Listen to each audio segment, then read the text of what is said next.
Hi guys, welcome back to the channel. Thank you for tuning into this video today. So part 4, final video of the foundation series where we're going to be covering cardio and all of its joys, which is HIIT cardio and steady state cardio, and which one is going to be better for you. So I'm going to delve into the definitions of both and be educated in this video to understand exactly what both of those types of cardio are and how that's going to benefit you. But the point of this video today is for you to be in a position where you can create the appropriate cardio program from a beginner level that can be paired with the other components that we spoke about in previous videos, which is your nutrition and your weight training, to be able to provide a long-lasting change over the next period of time. So in the first part of today's video, we're going to understand the definitions of both types of cardio. So we're going to start with HIIT training, which stands for high intensity interval training.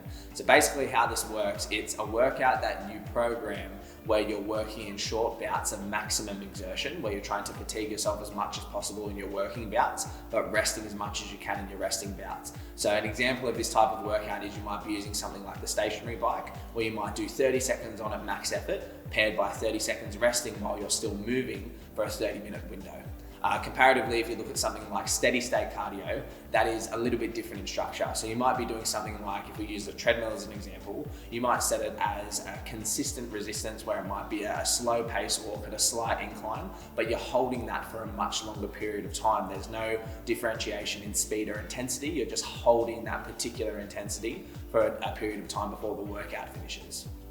So starting off with HIIT training, so it's understanding what HIIT training is and what the components are that provides a HIIT session. So as we said before, HIIT training stands for high intensity interval training, and based on studies that are out there, it suggests that HIIT training is more optimal for fat burning and calorie burning due to the afterburn effect. So this is based on the EPOC system, and it's suggesting that based on pushing yourself to a certain intensity and varying that across a session depending on the exercises that you prefer, can start to lead to more of a calorie burn effect as the exercise goes on, and once the session is finished over a longer period of time after that. Then comparatively to the steady state cardio perspective, obviously we're holding a certain intensity for a longer period of time, but from a calorie burning perspective, it's suggested that the energy expenditure is only substantial to the workout itself, and there's no effect after that workout. So basically what that means is the calories that you burn within that session is all that you're going to burn, and then once that workout is over, there's no afterburn effect due to the intensity of the session that you just put yourself through. So the notion put forward that the afterburn effect is going to have a greater caloric impact on what you're trying to burn from your sessions, it only suggests based on studies that this afterburn effect and this EPOC system is only going to provide an extra 40 to 80 calories burned from the workout that you've done. So it's arguable to say that the HIIT style system is not really going to have a greater beneficial effect than the low steady state cardio that you're going to do based on a calorie burning perspective. The only major benefit that it's going to give you is it's more time efficient, as it takes less time to complete the workout itself. By definition, we have a basic understanding of what HIIT training and low steady state cardio training is. So now we want to delve into the pros and cons of both. So I'm going to start with the HIIT style session and the pros and cons. So the pros are, obviously it's more time efficient. All right, so it's going to be less time where you're actually working out, and you're going to have more variety when it comes to the type of exercises that you can actually perform to put yourself in that high threshold zone. The cons are, which is something that I didn't mention before, that because you are pushing yourself to a higher intensity level, you're going to need more time to recover. Now, if we're not in a position where we are programming our sessions effectively for our training plan across the week, it can start to overlap and have an impact into the other sessions that you are doing, like your weight sessions. And the things we have to remember are the weight sessions for the main goals that you're working towards are going to provide the most change for what you are trying to do. So we want to make sure that we don't have factors put in place that could potentially impact that in a negative way.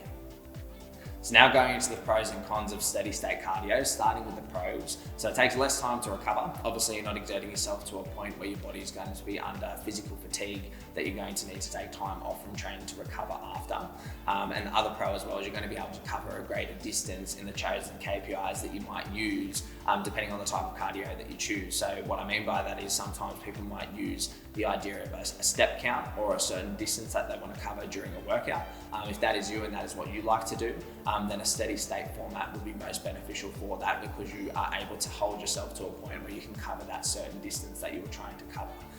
Moving into the cons though, so variety can be a big thing. Like there's not a lot of variety in the concept of steady state cardio. It is quite restricted to just a few different types. And at that point as well, it can also become quite boring. You know, if you don't have variety, that can lead into it becoming something that you might dread a little bit because you might want to shake it up and do something different. It doesn't mean that you can't try different types of cardio, but from the idea of steady state, it does become quite limited to what you can try and do to make sure that you're trying to fulfill the steady state requirements. But with those two concepts put in place, looking at HIIT training and steady state cardio and understanding the differences between the two by definition, sometimes the question isn't really asking, okay, well, which one is better for me? Because any study that you look at and any factual evidence that represents what you need to do to be able to see physical change, even from a fat loss perspective, is that any type of cardio you select has to be paired with an appropriate nutrition plan where you are putting yourself in a calorie deficit. Most of the changes that you're going to be wanting to see is going to come from the food that you are consuming and the amount that you are consuming, not the exercise that you are committing to. It's that old concept of saying you can't out-train a bad diet. And this is something that we covered in the previous nutrition video, which I'd highly urge you to go back and have a look at if you haven't already, because it ties into this today.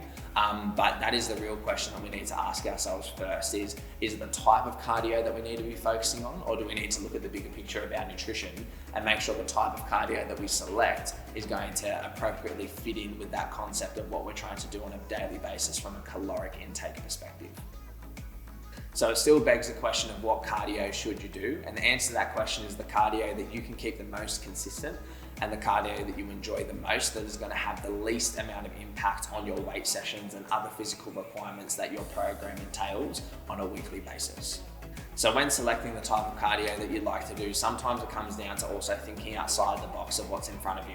A lot of the time people get caught up in coming into a gym and mindlessly walking on the treadmill or jumping on a cross trainer and working towards something on that. Now there's nothing wrong with that, because I know there's people that probably take a lot of value in that. You know, they might jump on with their headphones in and just zone out for half an hour and work on what they want to work on, and that's okay.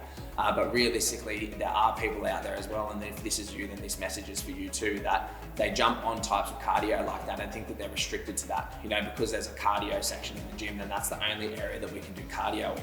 It's also thinking outside the box and going, okay, well, what things do you like to do that can physically bring your heart rate up to a point where it could be categorized as cardio? It could be something along the lines of basketball. It could be going for a swim.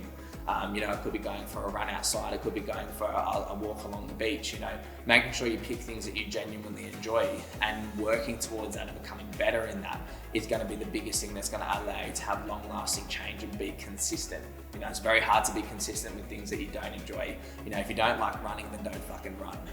If you like going for walks, then go for walks. You know, it's important that you categorize what you want to do and not allow the perception of other things that other people do impact what you're trying to do on a weekly basis.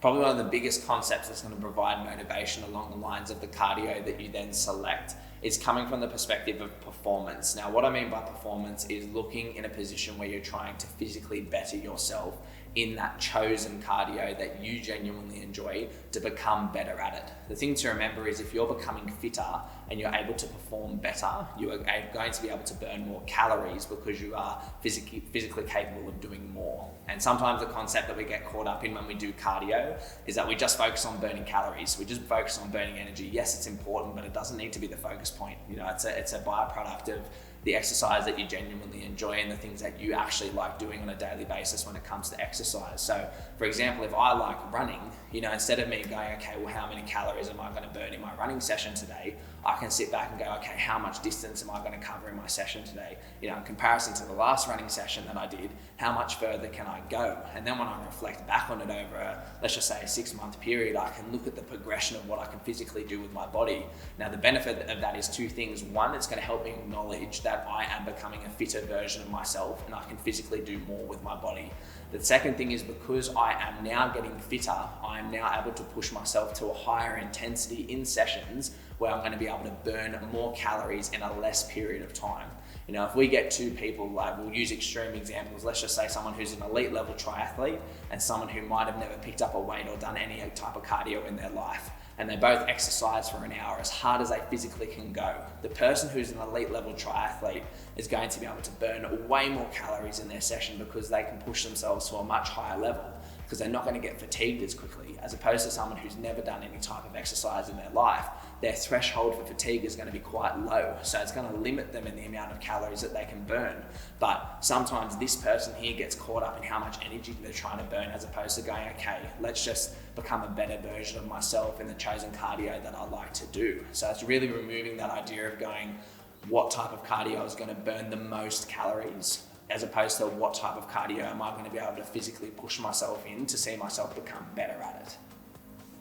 So once we're in the position where we know the type of exercise that we want to commit to, and we have that performance mindset of the KPIs that we're trying to achieve to physically better our body with what we're able to do, we also need to hold ourselves accountable to the intensity that's required for that particular type of exercise. And you need to be in a position where you can reflect on what you're doing and understand whether that cardio session is fulfilling the requirements that's needed for your goals, or if you're hiding behind the idea of cardio and time. Now, what I mean by that is, we've all seen this in the gym before. You walk in and you see someone on the spin bike that's having a chat to the person next to them. The resistance is quite low and they're on their phone scrolling through for a full hour. And they jump off, it's high fives all around going, I did an hour of cardio today, I did amazing. But realistically, that cardio session did fuck all. It didn't actually have any kind of impact on what they're trying to do. It didn't spark any change because they weren't putting themselves in a position where their body was needing to push to a level to adapt to it, so it didn't stay hard the next time that they do that particular exercise session again. So you need to be real with yourself and understand that when you do that cardio session, you need to have the intention to go into that cardio session to be better and do better the last time that you did that same session.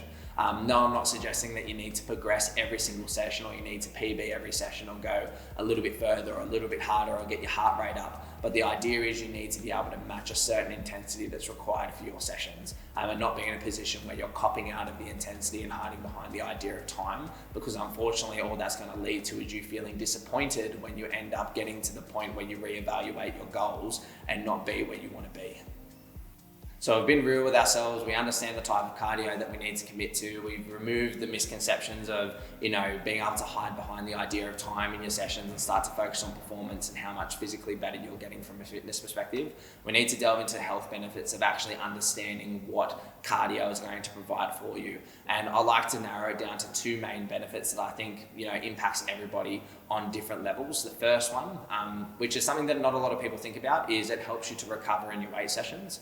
When you do a weight session, obviously you are, physically exerting yourself to a point of fatigue. If you are pairing cardio with that and you're becoming physically fitter and your cardiovascular system is getting stronger, it means that you're going to be able to perform better in your weight sessions, which means you're going to be able to see more progression because you are going to be able to perform better, which is exactly what you want. So it goes hand in hand, and it also removes the misconception of people being in a position where they feel like cardio is going to burn all their muscle away. Obviously there is a nutritional component that is going to be certain to make sure that you're maintaining your muscle mass and building upon it. That is a vital pillar in what you need to be doing. However, the notion that cardio is going to then almost counteract that or remove, the hard work that you're doing in your weight sessions is completely void. It's actually going to benefit it, which is really exciting. From a long-term perspective, you can achieve two different things at the same time. Physical fitness and becoming fitter in that realm, and also physically stronger in the other realm, which is weights training too, which is really cool. Now, the other benefit as well, which I think is probably the biggest benefit that a lot of people don't realize, and it should be the main motivator for anybody, is longevity of life. I think it's something that is massively underplayed. When you do cardio, you're working your cardiovascular system. You're working on the strength of your heart. You're working on the strength of your organs. You're working on being in a position where you're not at risk for cardiovascular disease and ever experiencing things like, heart attacks or other abnormalities that we never want to come in contact with. By committing to an active lifestyle, they're the benefits that you're going to see for a long period of time. And even as you start to get into your older years, where we start to deteriorate. The things that we're able to do when we were a lot younger, we're not able to do it as much anymore. As we recover, it might take a little bit longer to recover as opposed to when we were younger. Doing cardio is going to allow you to be in a position in your older years to still stay functional and still stay doing the things that you genuinely want to do. And that might not be, going for a walk on the beach anymore. It might not be going for a run. It might be something as simple as, being able to keep up with your kids when they're playing at the park, going to kick a ball with them down at the field. it can become simple little things that we value in life that you want to be able to do for a long term. So obviously this is the last video of this foundation series, guys. I really appreciate you tuning into it and really following this along. Obviously in this series we covered starting with your why, nutrition 101, a starter weights program, and a starter cardio program from a beginner perspective. So this is something that we're going to build onto down the track with other videos where we're going to start to delve into more details on each of those from a progression perspective, and obviously other videos along the way that I'm very excited about that I think you guys will enjoy too. But I appreciate you tuning in, and we'll see you in the next video. Thanks, guys.